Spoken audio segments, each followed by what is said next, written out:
Olá a todos, sejam muito bem-vindos ao nosso quinto vídeo da série da Reforma Tributária. Hoje o assunto é um pouco mais técnico, né? A gente vai comentar alguns principais pontos do que foi visto na reunião do ENCAT, né? Isso aí. Mesmo. Que foi alguns dias atrás, nos dias 10 e 11 de junho, né?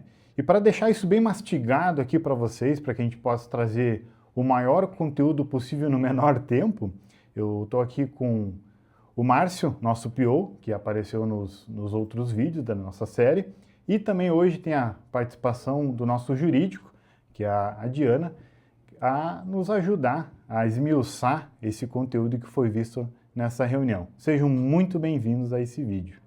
Muito obrigado e vamos lá, vamos direto ao ponto, né? Olá pessoal, muito bem-vindos. Então, bora lá analisar esses pontos. Então, para o primeiro assunto aí do nosso vídeo, né, vamos começar pelo tema eventos, né? O evento de destinação de item para consumo pessoal, né? O que aconteceu com ele? Então, Matheus, esse é o evento 21.11.20, tá? E ele foi eliminado. Ele não vai existir mais.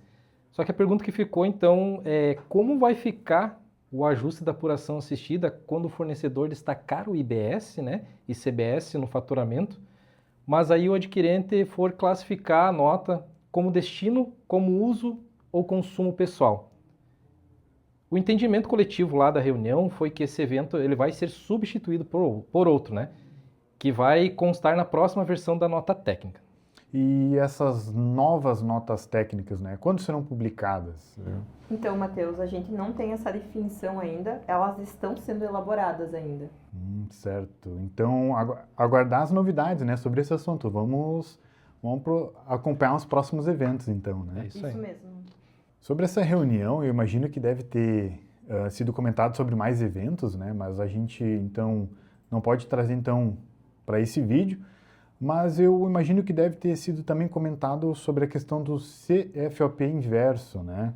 O que a gente pode trazer de informação? Exatamente, Matheus.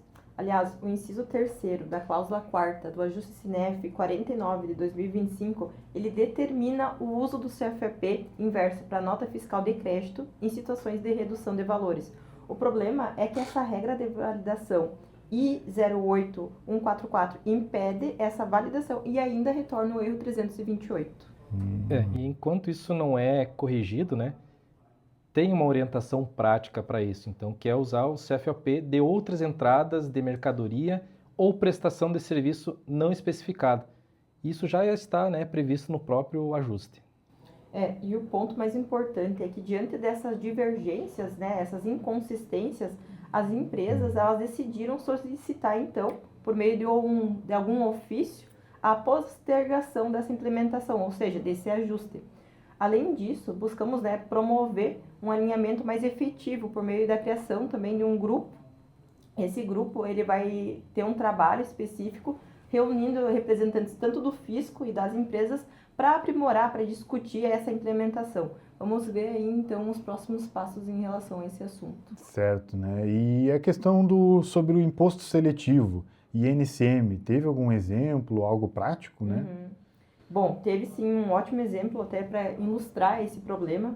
Existe, Matheus, uma regra que rejeita notas com produtos com o mesmo INCM, sujeitos então ao imposto seletivo, sem tributação informada no documento. O problema é que esse mesmo INCM ele pode abranger produtos sujeitos e não sujeitos ao imposto seletivo. O exemplo citado até foi o NCM de vinagres e bebidas alcoólicas. As bebidas alcoólicas, Matheus, elas são alcançadas pelo imposto seletivo, enquanto o vinagre não, né? Então, por isso ainda está em análise, né, com alterações previstas para próximas notas técnicas e o assunto ainda está em debate na Receita Federal. E um destaque rápido que a gente pode trazer aqui, Matheus e Diana, é que a partir de agosto de 2026, né, a regra de validação BA0235, ela vai vedar a emissão da NFE de saída referenciando uma NFC, tá? Mas ficou definido que a rejeição de NFCE só vai valer a partir de outubro, conforme a nota técnica 2026-002. E a regra só vai valer quando o emitente, então, das duas notas for o mesmo. Certo. Então, muito bom. Agora vamos falar um pouco sobre as notas de débito e crédito e a DANF simplificada, né? Vamos adiante no nosso assunto. Bom, Matheus, esse é um ponto que sim, tem gerado muita preocupação, especialmente para o setor do varejo e para as operações com ponto de venda. Bom, o ajuste CNF número 13, ele revogou o dispositivo que previa essa flexibilização do preenchimento ali dos dados do adquirente na NFE emitida por meio do DANF simplificado tipo 2. Certo. E na prática, o que isso significa, né? Bom, na prática, significa que toda NFE modelo 55, ela vai precisar dos dados completos do destinatário, mesmo sendo, de certa forma, inviável preencher esse endereço completo no ponto de venda ou ainda nos terminais de autoatendimento. A alternativa para isso, então, que ficou definida, para quem não conseguir, né, seguir essa regra, é utilizar a NFC, modelo 65 no lugar, né? Porém, nós temos um detalhe em relação à NFC, né? Porque o limite para você não precisar identificar o adquirente é de R$10.000 na NFC. Então, no modelo 65, até R$10.000 não precisa estar identificando o adquirente, né? Porém, na NFE, modelo 55, esse limite não se aplica, então, né? E nos casos aí de informar apenas CNPJ do adquirente, não vai ser o suficiente. Os demais dados de identificação também vão ter que ser preenchidos, utilizando aquela regra ali, então, do DANF simplificado tipo 2.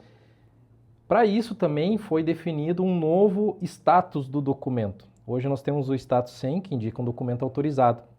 Está saindo, então, o status 120, que é uma autorização com alerta, até para poder atender esse novo mecanismo aí do DANF simplificado tipo 2. Mas o tema ainda também está em discussão, porque essa possibilidade do status 120 está somente para o modelo 65 NFC. Para o modelo 65 está aplicado, para o modelo 55 ainda está em discussão em outros fóruns, porque existe a preocupação com o risco de fraude. Porque vamos pensar assim, quando você identifica uma pessoa numa NFCE, você vai precisar pesquisar as informações de um CNPJ na Receita Federal.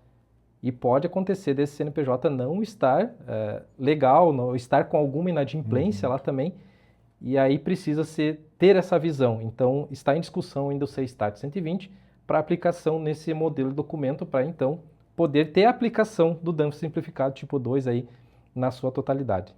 Ótimo, ótimo. Então, para os próximos assuntos, então, vamos falar um pouco sobre COMEX e compra governamental. Matheus, então sobre a compra governamental, houve uma discussão bem importante. Ficou estabelecido que quando um órgão público, como uma prefeitura, ela realiza uma compra presencial, que não tem um contrato, mas está dispensado da licitação, a operação ela deve sim ser documentada por um documento fiscal, como uma NFE comum, sem a identificação, então, do vínculo da compra governamental. Bom, esse entendimento ele está fundamentado também num artigo, né, que é o artigo 473, parágrafo 2º da Lei Complementar 214 de 2025, que estabelece que o regime de compra governamental não se aplica para os casos de aquisição realizadas aí de forma presencial e dispensados de licitação. E quando a compra governamental e o pagamento antecipado acontecerem juntos, foram criados então dois novos tipos, né? O tipo 3, que é o fornecimento com pagamento já realizado, e o tipo 4, que é o recebimento do pagamento com fornecimento posterior. Nesses casos, então, deve ser preenchido exclusivamente o grupo de compra governamental. E essas situações já estão previstas, né, no ID aí BB04. Certo. E lá do lado da COMEX, o que ficou em aberto ainda? O ponto principal é o conflito entre a decisão normativa CAT 6 de 2015, que orienta que o valor aduaneiro preencha o campo valor total dos produtos e serviços, na NFE de importação. E a regra de validação UB1610, que usa esse mesmo campo para base de cálculo do IBS-CBS, a sugestão então registrada foi acrescentar uma exceção para algumas CFOPs, tá? Então, as CFOPs iniciadas com 3, mas isso ainda está em estudo e vai ser com certeza implementado e no futuro aí em novas notas técnicas, que nós já falamos, né? Que Bom. terão mais algumas aí sendo lançadas, né?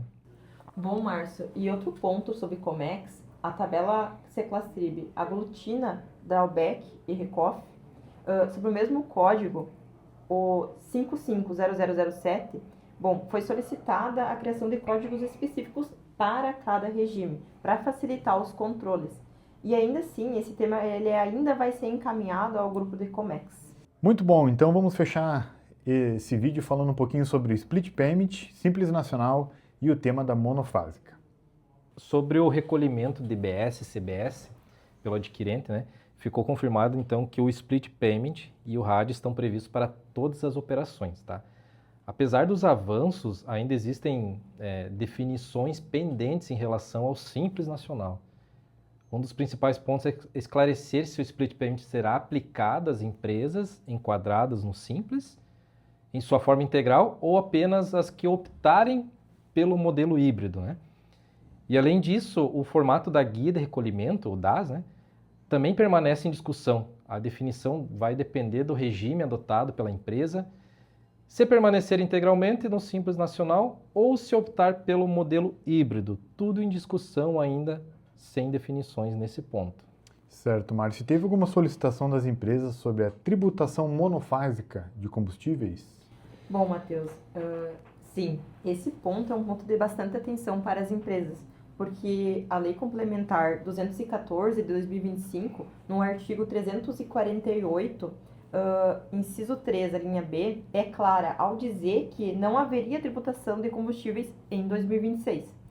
Todavia, só que na nota técnica está sendo exigido o destaque da alíquota ad valorem de CBS, para usar em apenas 2 meses, novembro e dezembro. Isso obriga as empresas a desenvolverem 2 cenários ao mesmo tempo.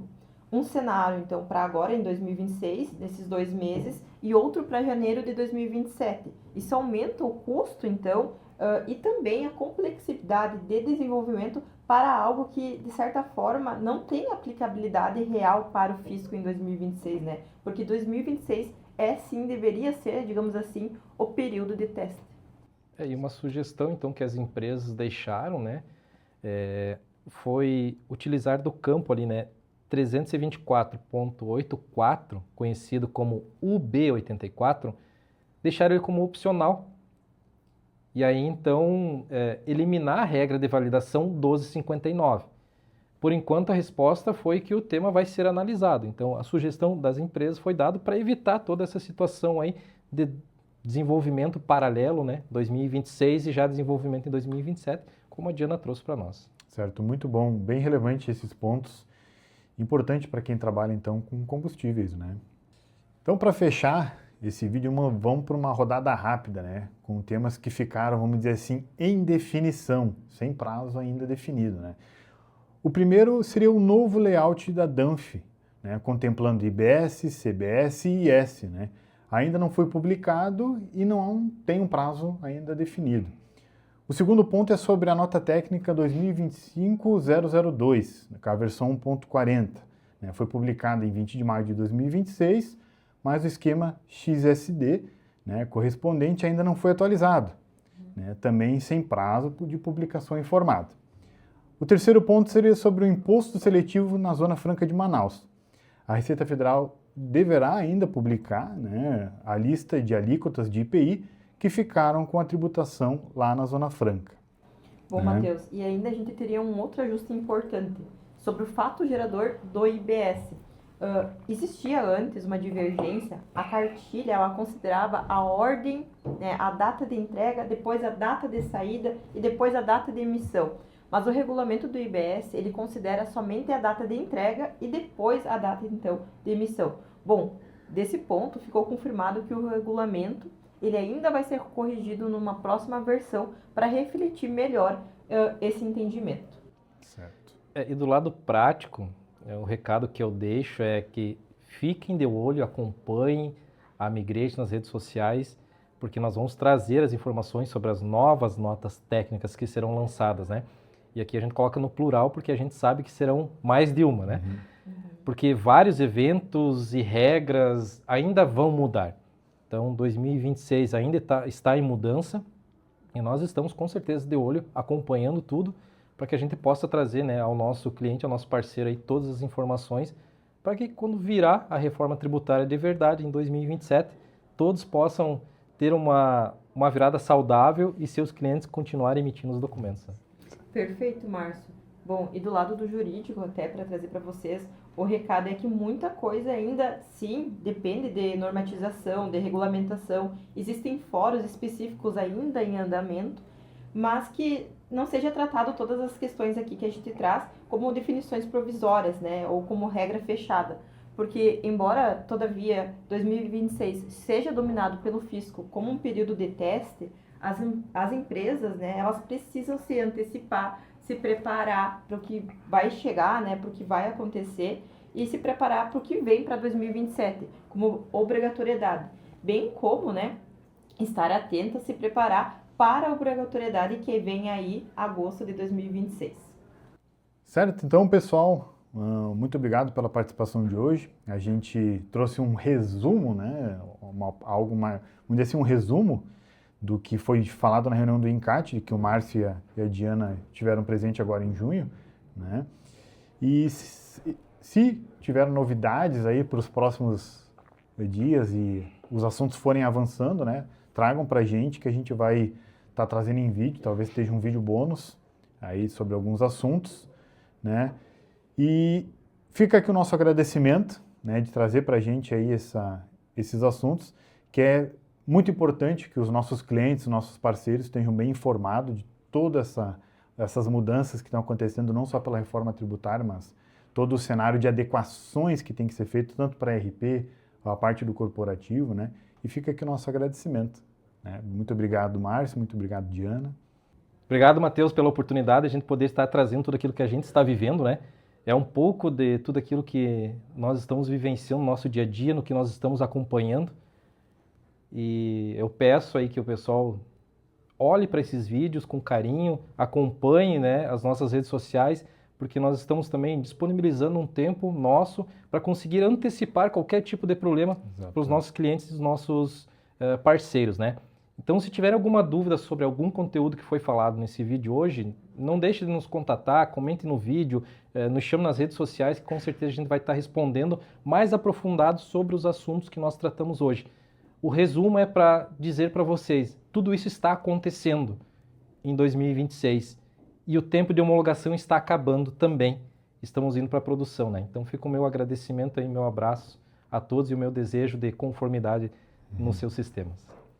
Bom, Márcio, né? Claro que a gente não conseguiu e não tem como trazer todas as discussões para dentro desse vídeo, mas com certeza um resumo para os nossos clientes, né? Se antecipar algumas questões que vão acontecer aí em 2026, 2027, mas eu acredito que esses vídeos façam todo o sentido para os nossos clientes para conseguir se antecipar, se atentar às definições aí que vão ocorrer.